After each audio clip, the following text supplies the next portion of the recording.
أهلا بيكم في قناة وي. هنستعرض مع بعض قصة رعب بعنوان لا أحد يبقى هناك.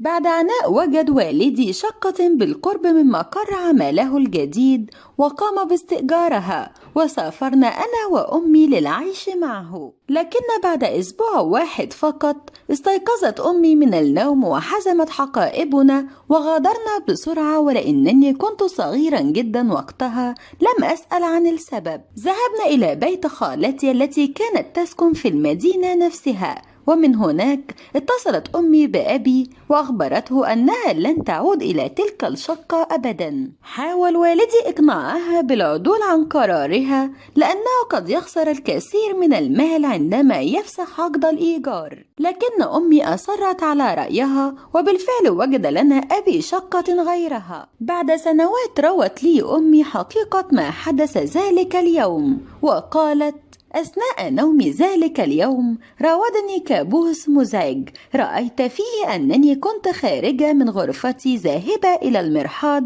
عندما شعرت بأن أحدا ما يمسك برقبتي ويخنقني، لكنه كان أشبه بالشعور فقط، لأنني لم أرى الشخص بذاته، فقد شعرت بيداه وهما تمسكان برقبتي وتطبقان عليها بقوة حتى سمعت صوت عظامي وهو يتكسر. اعتقدت بأنني سأموت، إلا أنه أفلتني فوقعت على ركبتي. عندها عاد الشخص وأمسك بي من شعري وسحبني في أنحاء الشقة كلها، لدرجة أن السجاد مزق جلدي وأحدث بي جروحا كانت تترك آثار دماء في كل مكان. تخبط جسدي بقطع الأساس هنا وهناك، لم أستطع الصراخ بسبب الوجع في حلقي، لكنني في النهاية استيقظت. فرحت كثيرا عندما أدركت أن الأمر برمته كان مجرد حلم، لكن سعادتي لم تدم طويلا. فور استيقاظي من النوم قمت من السرير فلاحظت وجود آثار دماء على السجادة وعلى السرير،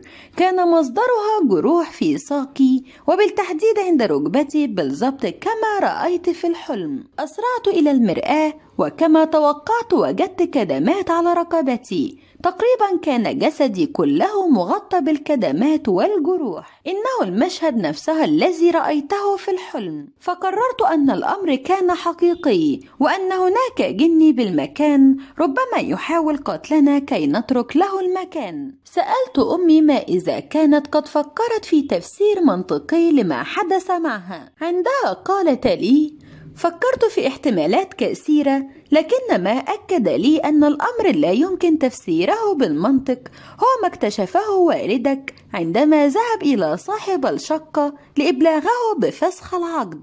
اعتقد والدك بأن المالك ربما يعامله بطريقة سيئة ويحاول استغلال الموقف، إلا أن موقف الرجل كان على العكس تماما. عندما أخبره والدك بما ننوي القيام به، رد عليه مالك الشقة قائلا: كنت أعلم أن هذا سوف يحدث، إن عاجلا أم آجلا فالجميع يغادرون، لا أحد يبقى هناك. لم يعرف والدك وقتها لما يقول مالك الشقة هذا الكلام، إلا أن هذا الأخير روى له كل شيء عن ماضي تلك الشقة، وهو قبل انتقالنا إليها ب5 سنوات وجدت ساكنتها ميتة، وقال الطبيب الشرعي أنها خنقت حتى الموت.